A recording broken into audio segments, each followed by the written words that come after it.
Hello everyone, hope you are well and doing great with my channel TIR Education. Dear friends, আজকে আমরা শিখতে চলেছি কিছু advanced English sentence structure. তো চলো ভিডিওটি শুরু করা যাক। ডিয়ার ফ্রেন্ডস, এই ধরনের কথাগুলো আমরা প্রায়ই বলে থাকি, যেমন বরফের মতো সাদা, লোহার মতো শক্ত, কাচের মতো ভঙ্গুর। এই জাতীয় বাক্যগুলো বলতে হলে আমাদের স্ট্রাকচারটি হবে as plus adjective plus as plus noun. কোনো কিছুর মতো কিছু অর্থাৎ কিছুর সঙ্গে তুলনা বোঝাতে আমরা এই স্ট্রাকচারটি ব্যবহার করে থাকি। তো চলো কিছু এক্সাম্পল দেখে নেই। বরফের মতো সাদা, as white as snow, as white as snow.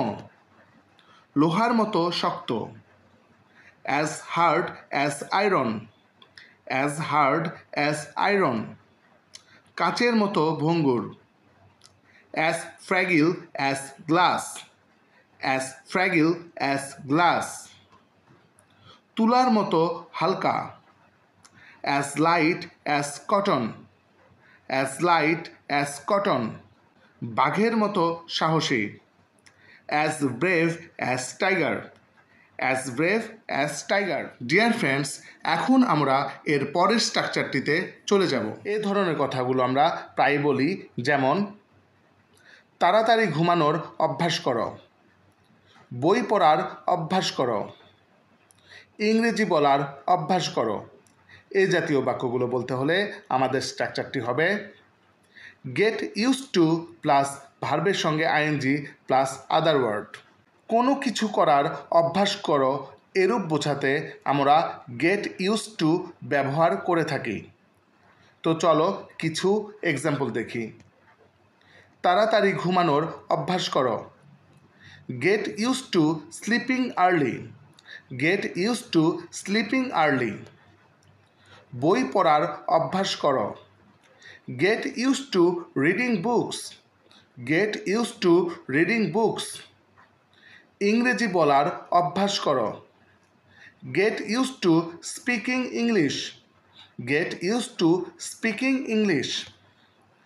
ভোরে ঘুম থেকে ওঠার অভ্যাস করো, get used to waking up early in the morning, get used to waking up early in the morning. নিয়মিত পড়াশোনা করার অভ্যাস করো, get used to studying regularly, get used to studying regularly. Friends, now it's your time. এখন এই দুইটি structure হতে তোমাদের প্র্যাকটিসের জন্য দুইটি সেন্টেন্স দেওয়া হলো। রক্তের মতো লাল, সকালে হাঁটার অভ্যাস করো। এই দুটি বাক্যের ইংরেজি কী হবে তা তোমরা কমেন্ট করে জানাও। ডিয়ার ফ্রেন্ডস, এরপর আমরা একটি গুরুত্বপূর্ণ স্ট্রাকচার শিখব।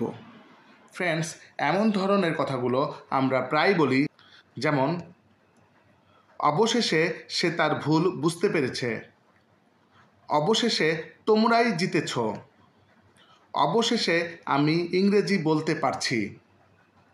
এই ধরনের বাক্যগুলো বলতে হলে আমাদের স্ট্রাকচারটি হবে ফাইনালি প্লাস সেন্টেন্স। অবশেষে বা পরিশেষে এরূপ বোঝাতে আমরা ফাইনালি ব্যবহার করে থাকি। তো চলো কিছু এক্সাম্পল দেখি। অবশেষে সে তার ভুল বুঝতে পেরেছে, finally he realised his mistake, finally he realised his mistake. অবশেষে তোমরাই জিতেছ, finally you won, finally you won. অবশেষে আমি ইংরেজি বলতে পারছি, finally I can speak English, finally I can speak English. অবশেষে সে চাকরিটা পেয়েছে, finally he got the job, finally he got the job. অবশেষে আমরা সফল হয়েছি, finally we succeed, finally we succeed. Dear friends, এরপরে আমরা শিখব একটি গুরুত্বপূর্ণ স্ট্রাকচার। এই ধরনের কথাগুলো আমরা প্রায় বলি, যেমন আমি এখন আর সেখানে যাই না, সে এখন আর আমার সাথে কথা বলে না।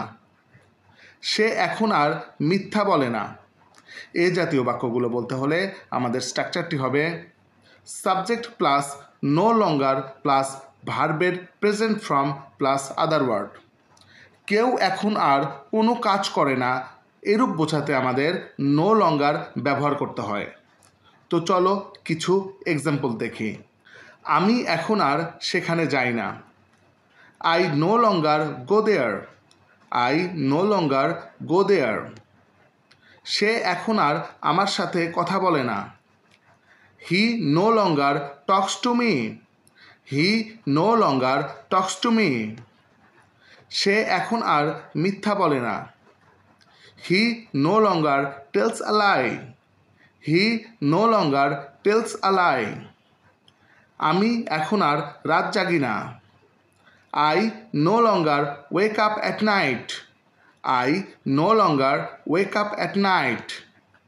তারা এখন আর সকালে হাঁটে না। They no longer walk in the morning. They no longer walk in the morning. Dear friends, now it's your time. এখন এই দুইটি স্ট্রাকচার হতে তোমাদের প্র্যাকটিসের জন্য দুইটি সেন্টেন্স দেয়া হলো। অবশেষে সে পরীক্ষায় পাশ করেছে। তুমি এখন আর গান গাও না। এই দুটি বাক্যের ইংরেজি কী হবে তা কমেন্ট করে জানাও। ভিডিওটি ভালো লেগে থাকলে একটি লাইক করে দিও। চ্যানেলটিতে নতুন এসে থাকলে সাবস্ক্রাইব করে নিও। See you in the next video. Goodbye.